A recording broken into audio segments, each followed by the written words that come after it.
So I want you to think about spending an entire weekend meticulously weeding a garden. You are out there on your hands and knees in the dirt. Oh, yeah, getting every single little dandelion. Right, chasing every creeping vine down to its last root. And by Sunday evening, your back just aches, but the soil looks absolutely pristine. You feel like you've completely won. Exactly. But there is this crushing reality waiting for you the next morning.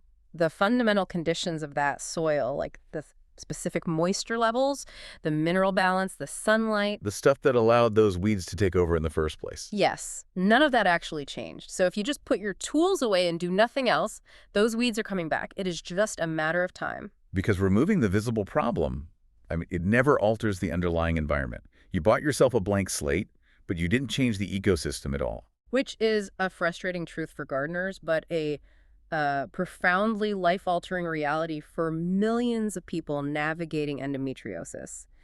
So welcome to today's deep dive. We are zeroing in on a situation in modern medicine that perfectly mirrors that garden. We really are. We're looking at what happens after the surgical treatment of endometriosis. Right, because for decades there was this prevailing hope that surgery was the finish line. A patient goes in, the surgeon carefully excises the lesions, and, well, the problem is supposedly solved. And that misconception led to a lot of suffering, honestly. Endometriosis is this incredibly complex chronic inflammatory disease. It affects roughly 6 to 10% of reproductive age women. That's a huge number of people. It is. And we now understand that surgery isn't the finish line at all. It's really just the starting gun for the next phase, which is long-term, ongoing management. Because the environment that allowed those lesions to grow is still sitting right there. So to figure out the absolute best way to manage that environment, we are looking at a massive data synthesis today. Yeah, it's a brand new, incredibly comprehensive, systematic review and meta-analysis. It was just published in the Journal of Minimally Invasive Gynecology. And before we get into the mechanisms of these treatments, I really want to explicitly credit the team who did the heavy lifting here.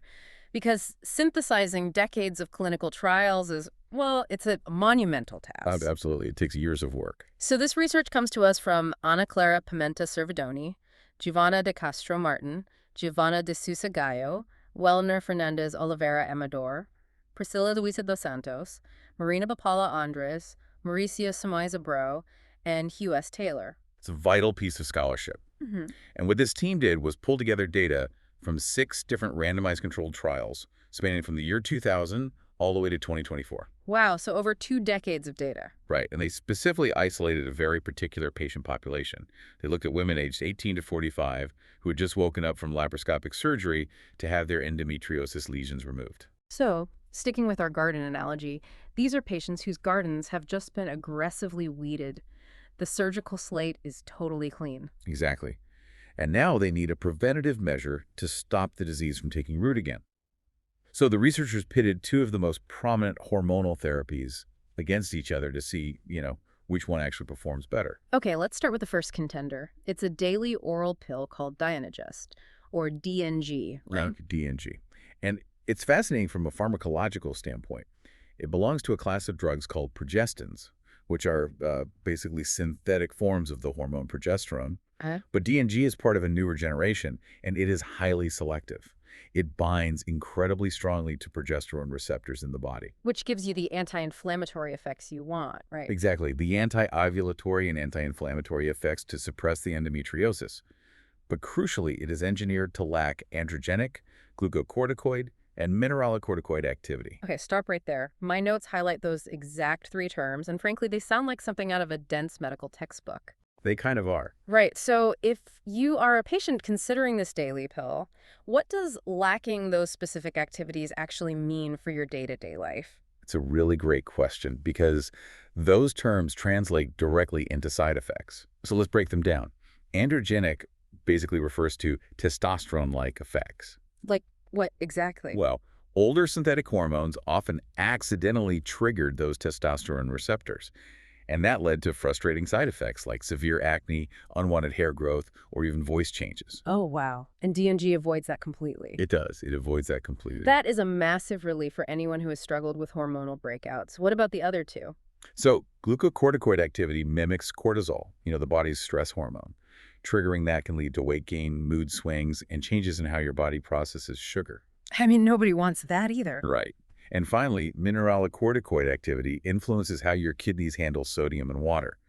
So when a drug has high mineralocorticoid activity, you get that intense, super uncomfortable water retention and bloating. So by stripping those three activities away, DNG is basically a biochemical sniper. That's a good way to put it, yeah. It just hits the specific receptors needed to quiet the endometriosis without causing all that collateral damage. The acne, the bloating, the metabolic shifts that made older hormonal pills just so miserable for so many people. That is the exact goal of its design, yes. It's highly targeted, Yep. and it is widely used across Europe and Asia as a standard of care. But not here, right? My notes say it's not officially approved for endometriosis in the U.S. Yeah, oddly enough, it isn't, which is more of a quirk of pharmaceutical regulation and patent laws Right. rather than a reflection of its medical utility. That always astounds me. The geography of medical approval is just so bizarre. But okay, that is our first option, a highly targeted daily progestin pill. What is the second option the researchers looked at? The alternative is a class of drugs called GnRH agonists. So we're talking about medications like leuprolide or goserelin. And these aren't pills, right? No. Unlike the daily DNG pill, these are administered as intramuscular or subcutaneous injections, usually once a month or once every few months. Okay, so I always understood GnRH agonists to be incredibly powerful. But when I was reading the literature on how they actually work, I hit this massive contradiction. That's the overstimulation thing. Yes. My notes say these drugs overstimulate the pituitary gland in order to shut down the production of estrogen by the ovaries, estrogen being the primary fuel for endometriosis. Right. But that feels completely counterintuitive. How does overstimulating a system cause it to shut down? It sounds like trying to turn off a car by just flooring the gas pedal. I know, it is a brilliant biological paradox. To really understand it, think of the receptors on your pituitary gland like a doorbell. Okay, a doorbell. Normally, your body releases natural GnRH in these short, rhythmic pulses. It's like a delivery driver coming to your house, ringing the doorbell once, dropping off a package, and leaving. So a pulse creates a response. No. The pituitary gland hears the bell and signals the ovaries to produce estrogen. Exactly. Yeah. But a GnRH agonist drug doesn't pulse. It provides a constant, overwhelming flood of stimulation. Like leaning on the doorbell. Yes. It is the equivalent of a neighborhood kid walking up to your door and just holding their finger on the doorbell continuously. It literally never stops ringing. Honestly, I would unplug the doorbell entirely. And that is exactly what the pituitary gland does. It's a biological process called receptor downregulation. Wow, so it just unplugs itself. It does. The gland gets so overwhelmed by the constant chemical noise that it basically retreats.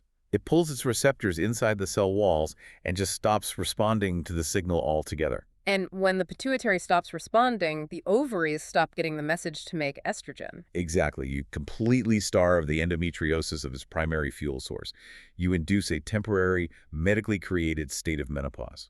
The estrogen plummets, the environment becomes incredibly hostile, and the lesions starve. It is a phenomenal mechanism. It really is. So if you are sitting in a doctor's office trying to make a decision, you are looking at two vastly different approaches. Very different, yeah. On one hand, you have Dienogest, the daily pill that acts like a localized shade cloth, cooling down the garden by tweaking the hormonal environment. Right. On the other hand, you have the monthly injection, the GnRH agonist, which basically turns off the sun for the entire planet to ensure nothing can grow. That's a very dramatic way to phrase it, but yes. Given how aggressively the injection operates, I would have bet real money that it wipes the floor with the daily pill when it comes to keeping the disease away. The intuition makes perfect sense. You naturally assume the heavier artillery yields a better result. Exactly. But this is where the meta-analysis delivers its absolute most surprising conclusion.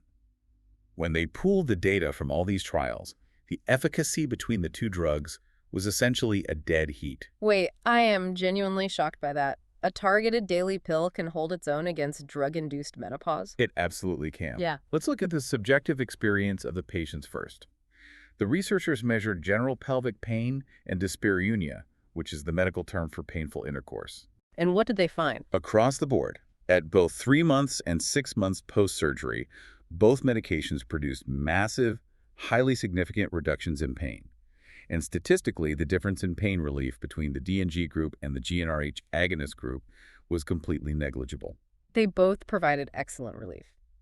Okay, I can accept that the perceived pain levels are similar, but what about the physical reality inside the pelvis? You mean the lesions themselves? Yes, because endometriosis isn't just invisible inflammation. It forms physical structures, Ah. deep infiltrating lesions that bind organs together, or endometriomas, which are these thick cysts on the ovaries. Right.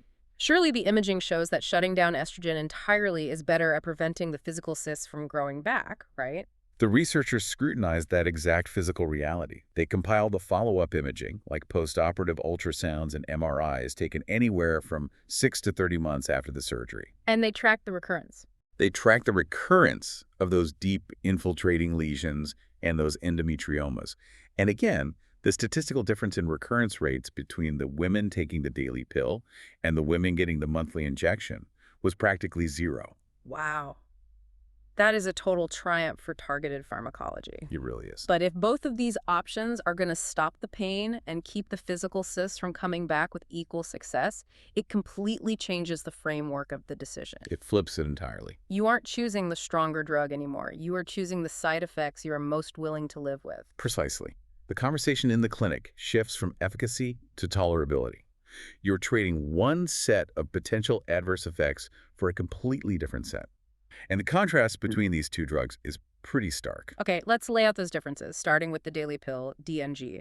If it works so well without the androgenic or glucocorticoid side effects, what is the catch? The primary catch with DNG is unpredictable vaginal bleeding. Ah. Because it is a continuous progestin, it often destabilizes the uterine lining initially. The meta-analysis found that patients taking DNG had a relative risk of 4.16 for experiencing abnormal bleeding compared to the injection group. More than 4 times the risk. Okay. You need to pause on that because abnormal bleeding sounds very clinical when you say it like that. It does sound a bit sterile. Right. But living with unpredictable breakthrough bleeding every single day for months is a massive quality of life issue.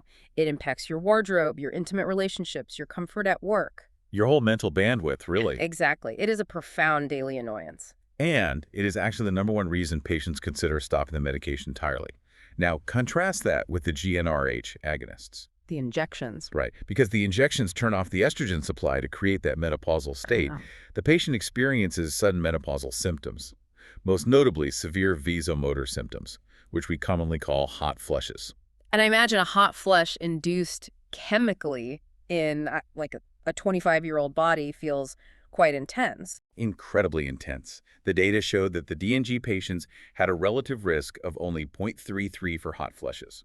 So flipping that math around means the women on the GnRH injections were experiencing them at an exponentially higher rate? Exactly. We were talking about sudden, drenching sweats, sleep disruption, and profound thermal discomfort. So the choice really boils down to, are you more equipped to handle unpredictable spotting or intense, sudden hot flushes? That's the primary trade-off, yeah.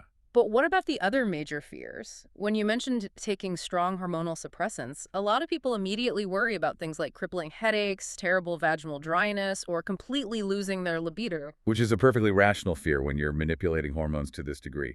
But this meta-analysis actually provides a very reassuring answer. Oh. Yeah, when they systematically compared those specific issues, the headaches, the vaginal dryness, the diminished sex drive, they found absolutely no statistically significant difference between the two treatments. Wait, really?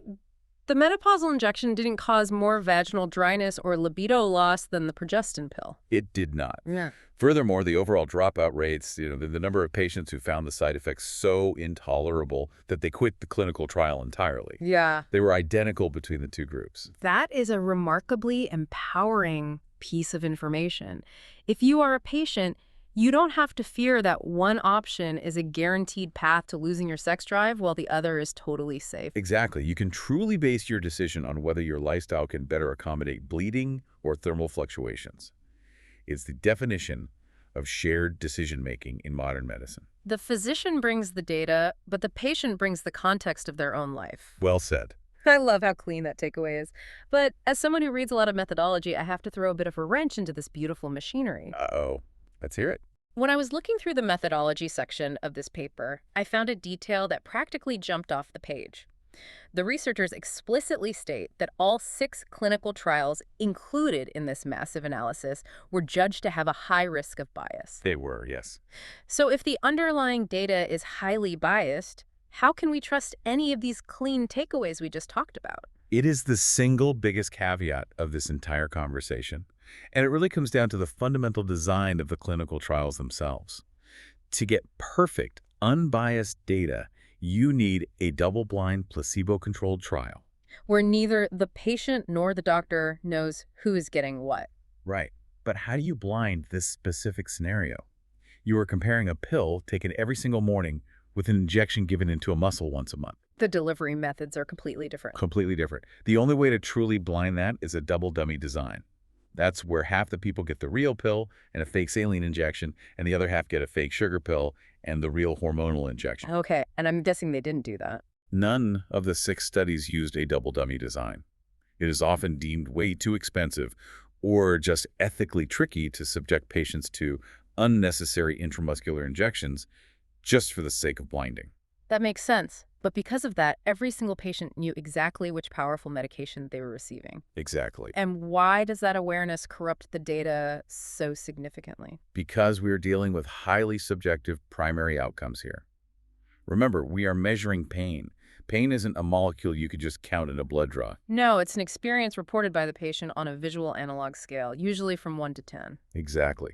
So if a patient knows they are receiving a heavy-duty, notoriously intense injection designed to induce menopause, they might subconsciously perceive that intervention as stronger or more authoritative than a simple daily pill. It's the placebo and nocebo effects working in overdrive. If I feel like I'm taking the nuclear option, I might subconsciously report my pain as being a 2 instead of a 4, simply because my brain expects the nuclear option to work better. Precisely. Your expectation actually shapes your biology. But here's the good news. The researchers who authored our meta-analysis were acutely aware of this vulnerability. They didn't just ignore the bias. No, they actively tested for it using a statistical stress test called a sensitivity analysis.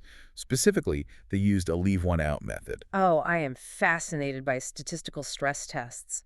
How does a leave one out analysis actually work in practice? Think of the pooled data from the 6 trials, like a big tower of Jenga blocks. Okay, playing Jenga with data. Right. Each block is a different study. The leave one out method involves mathematically pulling out one block at a time to see if the overall conclusion collapses. So you temporarily remove study A, run all the math again, and see if the final results change. Exactly. Then you put study A back, pull out study B, and run it all again. And if the conclusion holds steady no matter which block you pull, you know the foundation is incredibly solid. You've got it. And when they ran this stress test on the data for pelvic pain reduction and vaginal bleeding, the tower stood incredibly firm. Oh, really? Yeah, no matter which trial they removed, Dienogest still caused more bleeding, and both drugs still reduced pain equally. That is very robust data. But what happened when they tested the other conclusions? Well, the tower wobbled significantly. When they looked at the statistical significance for the hot flushes and the statistical significance for the recurrence of the physical lesions, the math proved to be pretty fragile.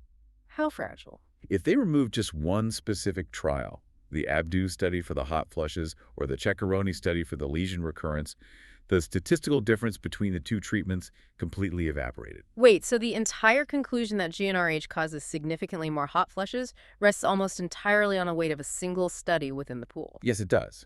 This kind of fragility happens when one trial has a particularly strong effect size or just a unique patient demographic that ends up dragging the average of the whole group. That is wild. It is. In the official grade evaluation system, which is how scientists score the certainty of evidence, the findings regarding side effects and lesion recurrence were actually downgraded to moderate or low certainty, specifically because of this risk of bias and fragility. That is a very sobering reminder that science is rarely as definitive as a headline makes it seem. It's always a work in progress. Always. But, if we pull the lens back and look at the totality of what we've discussed today, the picture for someone recovering from endometriosis surgery is still incredibly bright. It really is. The overarching reality remains that we have 2 very powerful, highly effective tools for managing this chronic disease post-surgery. And if you are navigating this, your choice isn't about finding the magic cure. It is a nuanced, deeply personal calculation. Do you prefer the targeted approach of Dienogest, accepting the higher risk of daily spotting and bleeding? Right.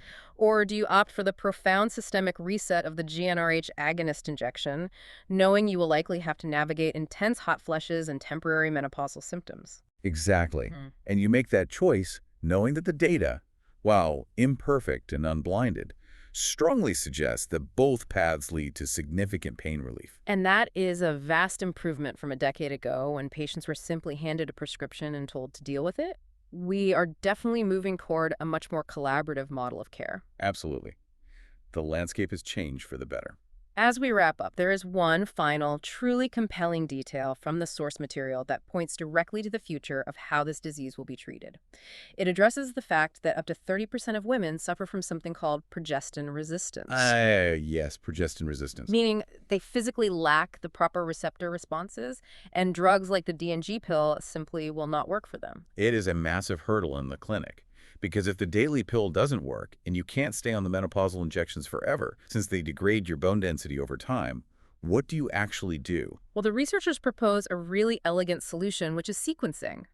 What if the future isn't about choosing between the injection and the pill, but using them as a coordinated team? I love this concept. Imagine a protocol where, immediately following surgery, a patient is given a short 3-month course of the powerful GnRH agonist injection. So you use the heavy artillery to completely suppress the system right away. You halt any microscopic disease left behind and drastically lower the overall inflammation. You basically secure the perimeter. Exactly. And once that foundation is set, you transition the patient off the injection and onto the daily Dienogest pill. So the progestin takes over to maintain the peace long term. Right. Sparing the patient from the bone density loss associated with long-term injections and potentially even bypassing that initial progestin resistance because the severe inflammation has already been neutralized by the injection. It is a brilliant glimpse into the future of customized sequential pharmacology. It really is. So the next time you finish weeding a garden, take a moment to admire the clean soil. But remember that the real victory isn't just the pulling of the weeds. The real victory is understanding the environment well enough to cultivate a soil where they can never grow back.